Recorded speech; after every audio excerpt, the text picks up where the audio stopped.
America और Iran के बीच चल रहा तनाव एक बार फिर से चरम पर पहुंचता दिखाई दे रहा है। एक तरफ बातचीत, संभावित समझौते की चर्चा, तो दूसरी तरफ से टकराव और हमलों के दावे हालात को लगातार जटिल बनाने जैसे सिचुएशन है।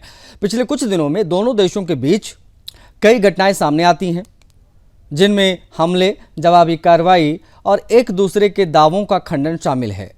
इस बीच एक प्रस्तावित 60 दिन के सीज फायर और परमाणु समझौतों की डील पर भी बातचीत चल रही है, जो अभी अंतिम मंजूरी का इंतजार कर रही है। रिपोर्ट्स के मुताबिक अमेरिका और ईरान के बीच बातचीत करने वाले अधिकारी 60 दिनों के लिए सीज फायर बढ़ाने और कुछ बुनियादी शर्तों पर सहमति के करीब पहुंच गए हैं। एएफपी और एक्सियोस की एक रिपोर्ट है, उसमें दावा किया गया है कि दोनों पक्ष एक ऐसे एमओयू यानी मेमोरेंडम ऑफ अंडरस्टैंडिंग पर सहमत हुए हैं, जिसमें अस्थायी युद्ध विराम, समुद्री मार्गों की सुरक्षा और परमाणु वार्ता शुरू करने जैसी बातें शामिल हैं। हालांकि ये पूरा समझौता अभी अंतिम रूप में लागू नहीं हुआ है, क्योंकि इसे अमेरिकी राष्ट्रपति ट्रंप की मंजूरी मिलना बाकी है। सूत्र ये कहते हैं कि प्रस्तावित समझौता 60 दिनों के सीजफायर विस्तार पर आधारित है। इसके तहत हॉर्मुज से जहाज़ों की आवाजाही को बिना किसी बाधा के जारी रखने की बात प्रमुखता के साथ कही गई है। साथ ही ईरान को 30 दिनों के भीतर समुद्री क्षेत्रों में बढ़ाई गई बारूदी सुरंगें हटाने की शर्तें भी बताई जा रही हैं। यदि व्यापारिक जहाज़ों की आवाजाही सामान्य हो जाती है तो अमेरिका अपनी नौसैनिक नाकेबंदी में ढील देने पर विचार करेगा। लेकिन दूसरी ओर ईरान ने इस समझौते की प्रक्रिया पर सवाल उठाए हैं। ईरान की तस्नीम न्यूज़ एजेंसी ने ईरानी वार्ताकारों के करीबी सूत्रों के हवाले से बताया है कि अभी तक किसी भी समझौते का अंतिम मसौदा तैयार नहीं हुआ है। ईरानी पक्ष का कहना है कि कोई भी डील तभी मान्य होगी जब उसकी औपचारिक घोषणा ईरान की इस्लामिक सरकार द्वारा की जाएगी। केवल अमेरिकी राष्ट्रपति के बयान से इसे अंतिम माना नहीं जा सकता। इस बीच अमेरिका के उपराष्ट्रपति जेडी वेंस ने भी बयान दिया है बातचीत में कि काफ़ी प्रगति हुई है, लेकिन अभी कुछ तकनीकी और तमाम शब्दों को लेकर मतभेद जो है वो बना हुआ है। ट्रंप की मंजूरी का इंतजार भी है। सबसे पहला दावा ये किया गया था कि अमेरिका ने दक्षिण ईरान के बंदरअब्बास क्षेत्र में 2 बार हमला किया है।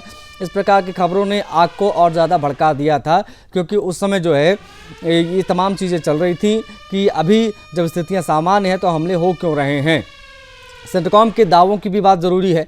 पूरी तरीके से उन्होंने इसे गलत बताया था। कहा था कि अमेरिका का कोई भी विमान ना तो गिराया गया है और ना ही किसी प्रकार का कोई नुकसान हुआ है, क्योंकि ईरान ने दावा किया था कि हमने ऐसा किया है। इसके अलावा ईरान की मेहर न्यूज़ एजेंसी ने भी दावा किया कि ईरानी सेना ने स्ट्रेट ऑफ हॉर्मुज के पास 4 जहाज़ों पर चेतावनी स्वरूप फायरिंग की। बताया गया कि जहाज़ बिना अनुमति के इस समुद्री क्षेत्र से गुजरने की कोशिश कर रहे थे। इस प्रकार को लेकर तमाम दावे जो हैं ईरानी मीडिया भी करता रहा है। पता आपको ये दें कि 60 दिनों का सीज फायर अगर लागू होता है तो ये न केवल क्षेत्रीय स्थिरता के लिए महत्वपूर्ण होगा, बल्कि वैश्विक तेल आपूर्ति श्रृंखला पर भी एक बड़ा असर जो है वो डाल सकता है, क्योंकि दिक्कतें लगभग सभी देश को हो रही, क्योंकि देश दुनिया का 20 से 25% जो तेल है वो इसी स्ट्रेट ऑफ हॉर्मुज से गुजरता है।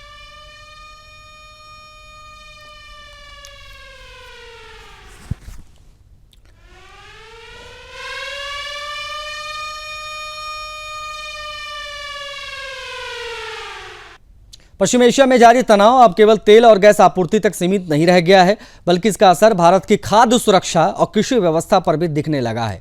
ईरान और अमेरिका के बीच बढ़ते तनाव, स्ट्रेट ऑफ हॉर्मुज को लेकर अनिश्चितता और फारस की खाड़ी में प्रभावित समुद्री आवाजाही के कारण भारत आने वाले उर्वरक लदे 17 जहाज फंस गए हैं। इस देश में खरीफ सीजन से पहले उर्वरकों की आपूर्ति प्रभावित होने की आशंका बढ़ गई है। भारत दुनिया के उन देशों में शामिल है जो बड़ी मात्रा में उर्वरक और उससे जुड़े कच्चे माल का आयात करते हैं। ऐसे में पश्चिम एशिया में किसी भी प्रकार का तनाव सीधे भारतीय कृषि क्षेत्र को प्रभावित कर सकता है। इस समय खरीफ फसलों की तैयारी शुरू होने वाली है और जून के मध्य तक किसानों को बड़े पैमाने पर खाद की ज़रूरत पड़ती है। ऐसे में उर्वरकों की सप्लाई में देरी सरकार के लिए बड़ी चिंता बन गई है। सूत्रों के अनुसार फारस की खाड़ी में फंसे इन 17 जहाज़ों में बड़ी मात्रा में उर्वरक और उससे संबंधित समुद्री मार्ग मौजूद हैं। सामग्रियां बहुत ज़्यादा जो है इधर से जाती हैं। पहले ये जहाज़ सीधे स्ट्रेट ऑफ हॉर्मुज के रास्ते भारत आ जाते थे आसानी से, लेकिन क्षेत्र में जो जब से तनाव बढ़ा है, समुद्री मार्गों पर निगरानी बढ़ी है, सुरक्षा जोखिम बढ़ा है, तब से ये आवाजाही प्रभावित हो गई है। और इसी की गंभीरता को देखते हुए केंद्र सरकार ने अब वैकल्पिक आपूर्ति मार्ग तैयार करना शुरू कर दिया है। उर्वरक विभाग के अधिकारियों ने मंत्रियों के अनौपचारिक समूह को एक नई योजना की जानकारी दी। इस योजना के तहत फारस की खाड़ी के बंदरगाहों से उर्वरक को सड़क मार्ग के जरिए सऊदी अरब के यनबू बंदरगाह तक पहुंचाया जाएगा। इसके बाद वहां से समुद्री मार्ग के जरिए उर्वरकों को भारत लाने की तैयारी की जा रही। बताया जा रहा है कि फारस की खाड़ी के बंदरगाहों से यनबू पोर्ट तक की दूरी करीब 1200 किलोमीटर है। इसके बाद जहाज लाल सागर के रास्ते भारतीय बंदरगाहों तक पहुंचेंगे। ये मार्ग समुद्री रास्ते की तुलना में लंबा और महंगा भी है। अधिकारियों का कहना है कि इस वैकल्पिक मार्ग के कारण सप्लाई में 60 से 70 दिनों की देरी हो सकती है। साथ ही परिवहन लागत में भी बड़ा इजाफा हो सकता है। इससे दाम जो है वो बढ़ सकते हैं। केवल उर्वरक तक ही यानी खाद तक ही मामला सीमित नहीं रहेगा। ये कच्चे तेल, एलपीजी, पेट्रोल, डीजल, इन तमाम चीज़ों पर ये चीज़ें लागू होंगी। भारत अपनी ऊर्जा ज़रूरतों का बड़ा हिस्सा पश्चिम एशिया देशों से ही आयात करता है। क्षेत्र में अस्थिरता भारतीय अर्थव्यवस्था सीधे प्रभाव में इससे पड़ती है, जिसका असर भी दिख रहा है। स्ट्रेट ऑफ हॉर्मुज को लेकर तमाम दावे किए जाते हैं कि नियंत्रण में है सिचुएशन या नहीं, लेकिन ईरान का कहना है कि वो अपनी समुद्री सीमाओं और रणनीतिक क्षेत्रों की सुरक्षा के लिए पूरी तरीके से तैयार है। ईरान ये मानता है कि स्ट्रेट ऑफ हॉर्मुज उनका सबसे बड़ा हथियार है, वो उसको इतने आसानी से नहीं जाने देंगे। इसलिए लगातार हमले इस तरफ से होते हैं जब कोई जहाज बिना अनुमति के इसको पार करने की कोशिश करता है। अधिकारियों का कहना है कि सरकार हर संभव कदम उठा रही है ताकि खरीफ सीजन पर किसी प्रकार का कोई असर ना पड़े और जो खाद की उपलब्धता है वो लोगों तक सही मात्रा में सही समय पर केंद्र सरकार कर पाए।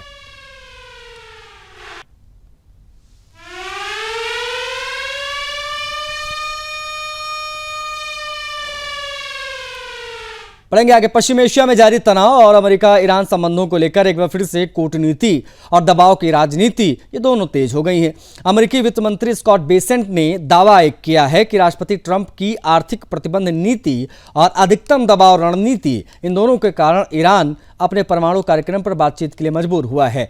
हालांकि ईरान की ओर से इस दावे को सीधे तौर पर स्वीकार नहीं किया गया है। दोनों पक्षों के बीच बयानबाजी और वास्तविक स्थिति को लेकर असमंजस बना हुआ है। अमेरिकी पक्ष का कहना है कि लंबे समय से लगाए गए आर्थिक प्रतिबंधों ने ईरान की अर्थव्यवस्था को गंभीर रूप से प्रभावित किया है।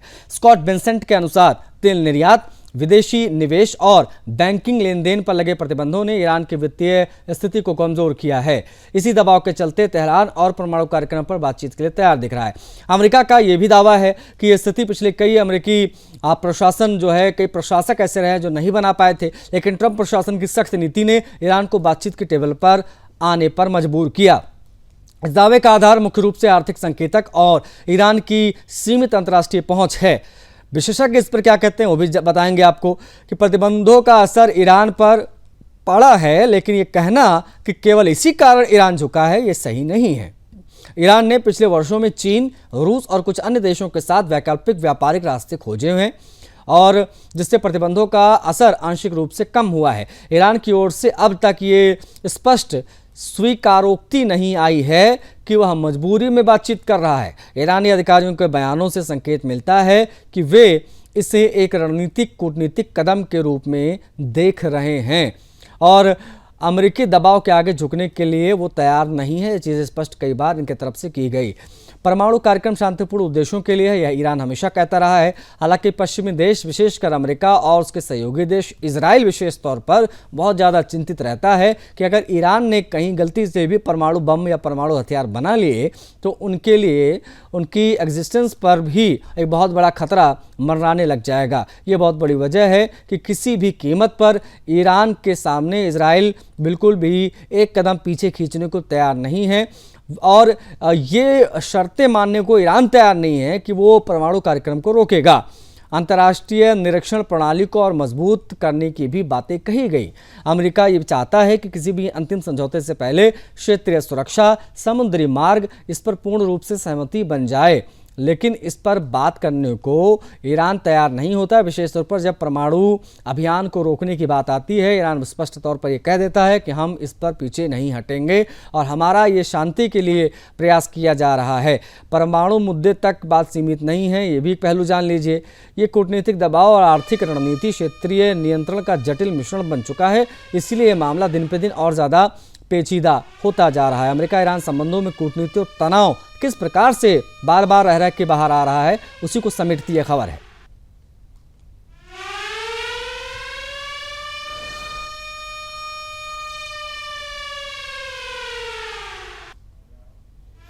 अमेरिका और ईरान के बीच जारी तनाव एक बार फिर से बेहद नाजुक मोड़ पर पहुंचा है।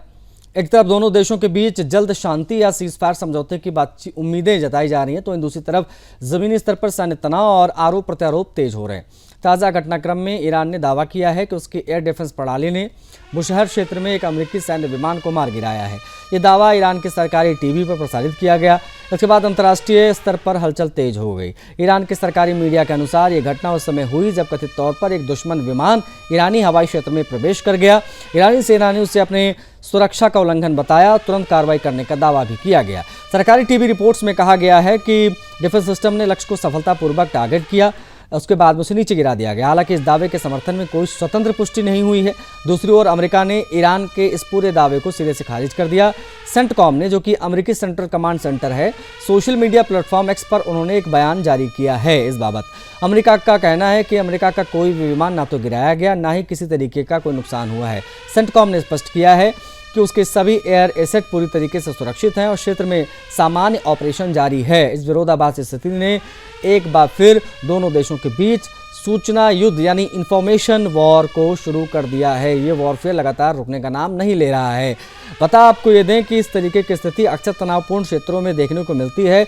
आधिकारिक बयानों के साथ साथ प्रचार और रणनीतिक संदेश भी शामिल होते हैं। इस बीच कूटनीतिक स्तर पर यह भी चर्चा चल रही है कि अमेरिका और ईरान के बीच में किसी तरीके का अस्थायी सीजफायर संभावित नजर आ नहीं रहा है। कुछ अंतर्राष्ट्रीय मध्यस्थ देशों की कोशिशें जरूर हैं कि बातचीत हो जाए और बातचीत के टेबल पर दोनों देश बैठें। हालांकि मौजूदा हालात को देखते हुए ये प्रक्रिया बेहद जटिल लग रही है। ये कहना कुछ भी यहाँ गलत नहीं होगा। एक दूसरे के ऊपर लगातार आरोप लगाए जा रहे हैं। इस तरीके के सैन्य दावे और जवाबी बयान की स्थिति और अधिक अस्थिर बना रही है।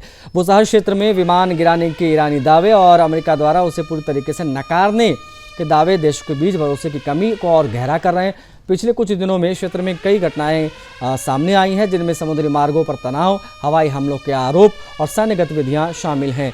खासकर स्ट्रेट ऑफ हॉर्मुज के आसपास की स्थिति को लेकर भी चिंता बनी हुई है, क्योंकि वैश्विक तेल आपूर्ति का एक महत्वपूर्ण मार्ग है। किसी भी बड़े संघर्ष की स्थिति में इसका असर पूरी दुनिया की अर्थव्यवस्था पर पड़ता है, क्योंकि दुनिया का 20 से 25% तेल स्ट्रेट ऑफ हॉर्मुज से ही गुजरता है और यही ईरान का सबसे बड़ा हथियार है। अब ट्रंप का यही दावा रहता है कि हमने चीज़ों को कंट्रोल कर लिया है, लेकिन स्ट्रेट ऑफ हॉर्मुज को लेकर ईरान अड़ा हुआ है। वो अभी भी किसी भी जहाज़ को यहाँ से गुजरने नहीं दे रहा है। लेकिन जो दावे किए गए ईरान की तरफ से कि उन्होंने अमेरिका के जहाज़ को मार के गिराया है, लेकिन इस पर अमेरिका की तरफ से बहुत स्पष्ट किया गया कि हमारे तरफ से हम इसकी पुष्टि नहीं करते हैं, क्योंकि ये जो सेंटकॉम है उनके तरफ से बाकायदा एक्स पर पोस्ट करते हुए बताया गया कि कोई विमान हमारा नहीं गिराया गया, हमारे सारे एसेट सुरक्षित हैं।